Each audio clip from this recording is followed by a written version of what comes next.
Comment le développement local est-il articulé ou pris en compte dans la gouvernance extractive contemporaine en Afrique?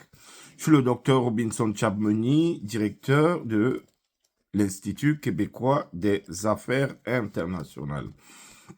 Alors, dans cette vidéo, je voudrais présenter le cours consacré à la responsabilité sociale des entreprises en contexte d'exploitation des richesses minières et énergétiques en Afrique. Alors, quels sont les objectifs attachés à ce cours?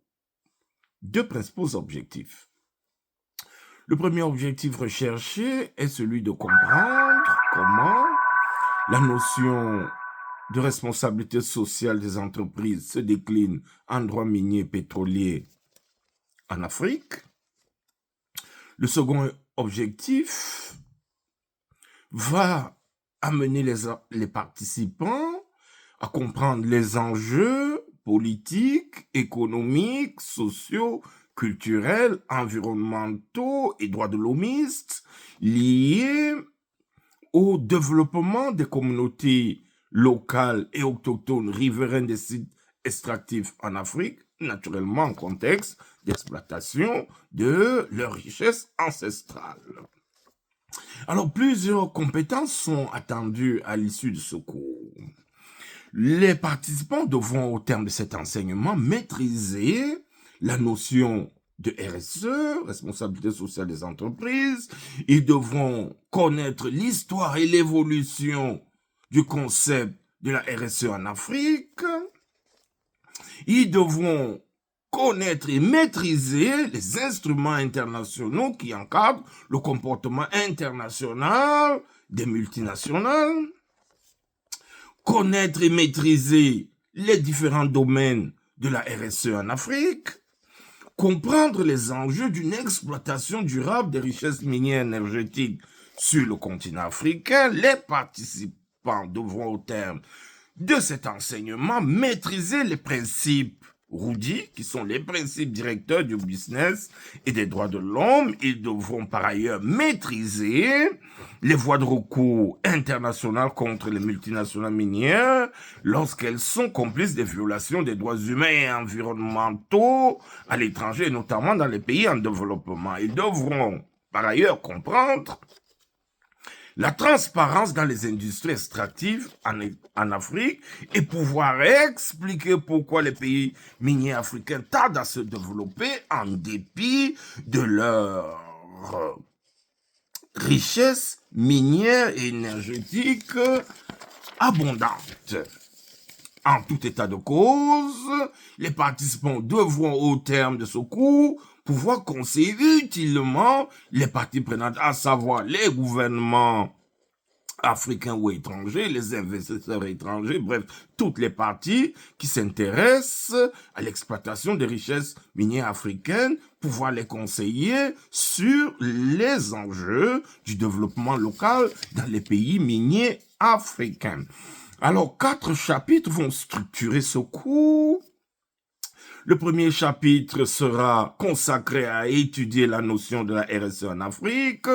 4 principaux points seront examinés: la définition de ce concept, les différents domaines que touche la RSE, à savoir l'environnement, l'économie, la société, les droits de l'homme. Nous allons également examiner l'histoire de la RSE, notamment en Afrique, de même que la question de l'échec du développement, mais aussi la vocation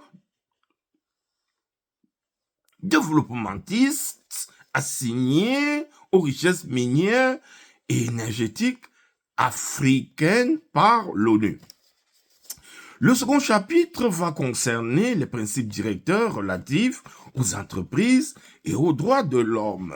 Alors, 4 points seront étudiés, à savoir, le premier point, la réponse internationale à la responsabilité des multinationales. Il sera question du cadre de référence international en matière de business et des droits de l'homme. Alors, on va étudier le principal objectif des principes directeurs, à savoir donner un visage humain à la mondialisation, ainsi que la médiatisation des abus des multinationales extractives. Nous analyserons quelques principes phares, de même que le devoir de diligence en matière des droits de l'homme. Le chapitre 3 sera consacré au recours en responsabilité civile contre les multinationales minières pour violation des droits humains et environnementaux en Afrique. Alors, on examinera l'incapacité de certains pays miniers africains à imposer aux multinationales le respect des droits de l'homme, mais aussi on verra la nouvelle approche européenne et américaine pour juger les multinationales coupables de violation ou de complicité de violation des droits de l'homme et des droits environnementaux à l'étranger, mais aussi la possibilité de délocaliser les procès en Europe ou aux États-Unis. Et la dernière question, le dernier chapitre sera consacré à la transparence des industries extractives en Afrique, présentée par le professeur Jean-Claude Nittedem comme une idéologie imposée, mais aussi comme une rhétorique altérée, et on étudiera